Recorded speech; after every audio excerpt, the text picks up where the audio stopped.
The one thing that you have to avoid when running any business is hating it, because that's the one time you will quit. So over the last 7 to 8 years I've been doing business, had 3 businesses of significant size, 6, 7, and soon to be 8-figure business.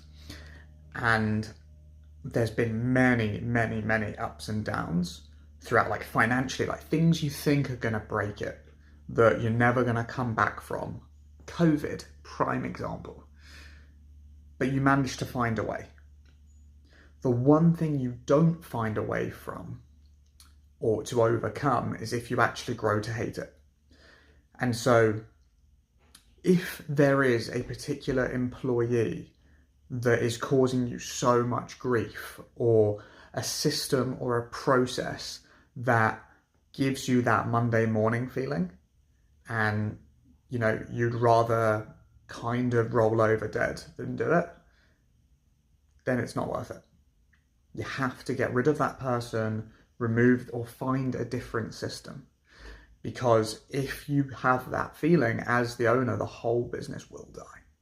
And I've been lucky enough that I've had those feelings before, but I've had my partner to lean back on, who has then picked up the torch and carried the mantle and allowed us to carry on, whilst I've had the time to get over those sorts of difficulties.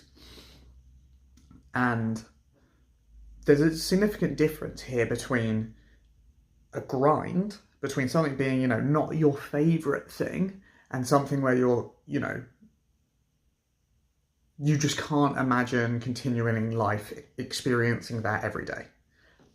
That's the difference. And if it is that one, there are hundreds of ways to do everything.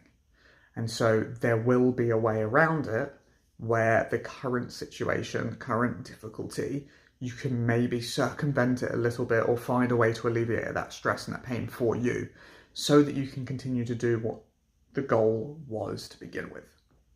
So if you have one of those, go back to the drawing board, think outside the box, set a different constraint, which generally makes things more interesting, but set a constraint for you of being like, this is a non-negotiable for me. And I think part of me would love to build a business where you never have to employ anybody.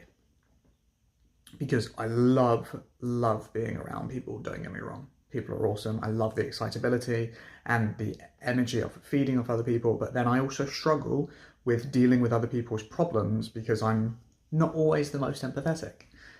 And other times I give people way too many chances and it drastically affects my life. And then I've got more than just their life to deal with. I've got other people's lives that depend on what we're doing. And so it's not a deal breaker for me, a complete one. I actually want to build something working with other people, but I'd be really interested in doing that. And so one of the things that I've struggled to grow at the moment is our sales team. And so we're looking now at different ways to increase the leverage on me and Millie and the sales team we currently have in place, so that we can do more per person or per unit time rather than scaling people. Because when you scale people without the right systems in place, it creates problems, as when you scale anything without the right systems in place. So yeah, those are my thoughts for you today. And we are running so many different ideas and plans to continue the same sales system we have now, the same channel, which is direct sales, essentially.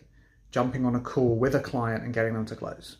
That's how we're doing it. There's so many different ways that you can go about doing that, which might remove the issue of whatever that is for you. So yeah, as an example, in our previous company in the chocolate factory, I was fed up with the average clientele. And looking back, there were many different ways to change this rather than shutting the company. If we pivoted, as I've mentioned before, if we doubled or tripled our prices, we would have entered that actually luxurious range where it would be out of price range for the people who were causing us hassle. And having hassle is part of any business.